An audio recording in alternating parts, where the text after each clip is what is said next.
Once there was a beautiful Afari girl called Kurdali. She lived with her mother and father. The family was poor. They had no camels or donkeys. All they had was a few sheep and goats. One day, Kurdali went to the river to fetch water.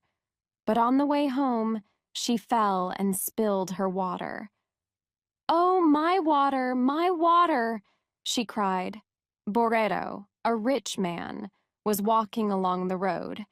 He heard Kurdali and went up to her. "What's the matter?" he said. Then he saw Kurdali's beautiful face. At once, he fell in love with her. "She's beautiful. She's lovely," he thought. "I want to marry her." The next day, Boreto sent his uncle to Kurdali's father's house.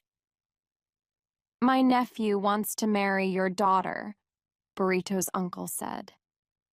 "What will he give me for her?" asked Kurdali's father. "He'll give you everything he has," said the young man's uncle. "And how much is that?" 100 cows, 50 camels, and many sheep and goats. Kurdali's father was very happy. "He'll give me all this for my daughter?" he asked. "Yes," answered Burrito's uncle. "All of it." "Then he can take her," the old man said.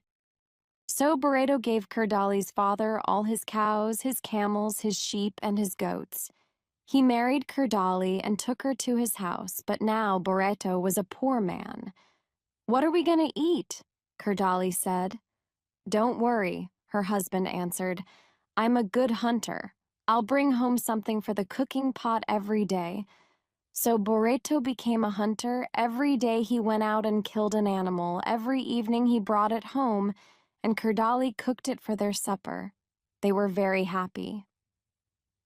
One day, Kurdali's father came to visit her. "Well, daughter, how are you?" he said. "I'm very well, father," said Kurdali. "Please come and sit down." She ran to her cooking pot.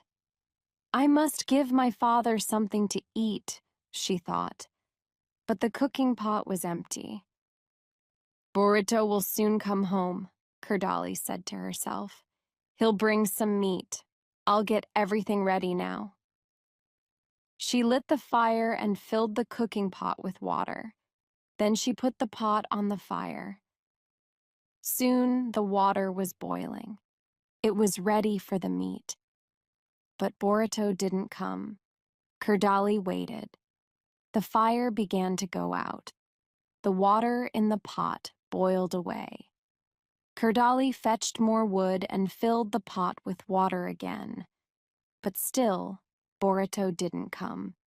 Again, the fire began to go out, and again the water in the pot boiled away.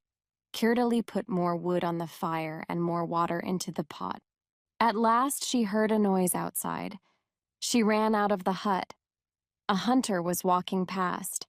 He had a dead bushbuck over his shoulder. But the man wasn't Boreto. It was a neighbor. "Oh, please," Kurdali said. "Can you help me? I have a guest in my house, but I haven't got any food. My husband is a hunter. He'll come home soon. Please give me a leg of your bushbuck. My husband will give you some of his meat later." The man looked at Kurdali. He thought she was very beautiful. "Yes," he said. "I'll give you a leg of my bushbuck, but you must come and meet me at the well tonight." What can I do? Kurdali thought. I must give my father some food. All right, she said. I'll meet you at the well. But please, give me some of your meat now. So the man cut a leg off his bushbuck and gave it to Kurdali. She ran back to her hut and put it into the cooking pot. Soon, her husband came home. He had killed a zebra. Now there was plenty of meat. The three of them sat and ate happily together inside Boreto's hut. It was dark now. Suddenly, Kyrtali heard a noise. The stranger was outside. He was throwing a small stone onto the roof of the hut. He wanted her to come out. She looked at Boreto and at her father. "Did you hear something?" she asked them. "It was nothing," Boreto said. "It was the wind," said her father. The hunter outside threw another stone onto the roof of the hut. Kerdali didn't say anything this time. She only smiled and gave her father another piece of meat. The hunter threw a third stone onto the roof of the hut. Kerdali began to laugh. "What are you laughing at?" her father and her husband asked her. "I'm laughing at 3 fools," said Kerdali. "3 fools? What do you mean?" said her father. "The first fool is my husband," Kerdali answered. "He gave away all his cows and camels, his sheep and goats for the love of one woman. The second fool is my father. He took everything away from his daughter's husband. Then he came to visit me. How did he expect me to feed him? The third fool is the man outside. He thinks I will meet him at the well because he gave me a leg of his bush buck." The hunter outside the hut heard Kerdali's words. He was afraid of her husband, and he ran away. Kerdali's father was ashamed. "You're right, my dear daughter," he said.